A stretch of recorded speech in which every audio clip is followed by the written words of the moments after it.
هۆکار بۆ وازهێنان لە گوناه و تاوان. خاڵی 21 دانیشتن لەگەڵ تەوبەکاران.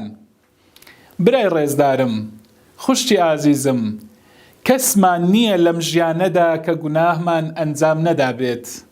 هەموومان گوناهکارین، بەڵێ هەموومان گوناهکاری کوڕی گوناهکارین. كل بني آدم خطاء وخير الخطائين التوابون. مرۆڤ زۆر هەڵە دەکات.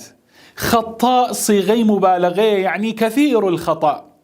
هەموومان زۆر هەڵە دەکەین، زۆر گوناه دەکەین، بەڵام گرنگ ئەوەیە بەردەوام نەبین لەو گوناهە.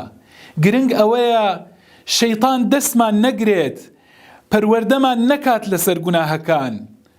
شەیطان لەبن مێشکمان، بەڵێ لەبن مێشکمان، لەبن گوێمان نەخوێنێتن، پێمان نەڵێتن کەوا دین و کاروباری ئاین تایبەتە بە کەسانی ڕیژدار و بە کەسانی مسلمان و ملتەزم. وامان تێنەگەێنێتن کە ئەوان جۆرە بوونەوەرێکن و ئێمە بوونەوەرێکی تر. نا، ئەمە هەڵەیە، ئەمە کارەساتە کەوا تێبگەین کاروباری ئاین تایبەتە بەوانەوە. بۆیە هەوڵ دەبرای ڕێزدارم، خوشتی ئازیزم، بڕۆ لەگەڵ کەسانی تەوبەکار دابنیشە. لەگەڵ کەسانی تەوبەکار، چونکە ئەو تەوبەکارانە ئەوانە پێش تۆ گوناهیان ئەنجامدا بوو، پێش تۆ بە تایبەت ئەوانەی کە هەمان جۆری گوناهی تۆیان کردووە.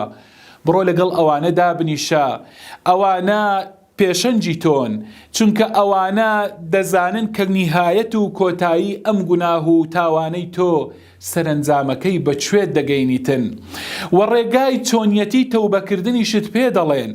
بەڵێ کاتێک کە تۆ لەگەڵ ئەوان دادەنیشی، ئەوان پێت دەڵێن کە ڕێگای گوناه ڕێگای خەمە، ڕێگای خەفەتە، ڕێگای پەژارەیە، بەڵێ ڕێگای ژەهر و ژەهراوی بوونە، بەڵێ ڕێگای سمومە، ڕێگای غمومە، ڕێگای هەمومە، بەڵام ڕێگای تەوبە، ڕێگای سەعادەتە، ڕێگای بەختەوەریە، ڕێگای خۆشی و خۆشبەختیە.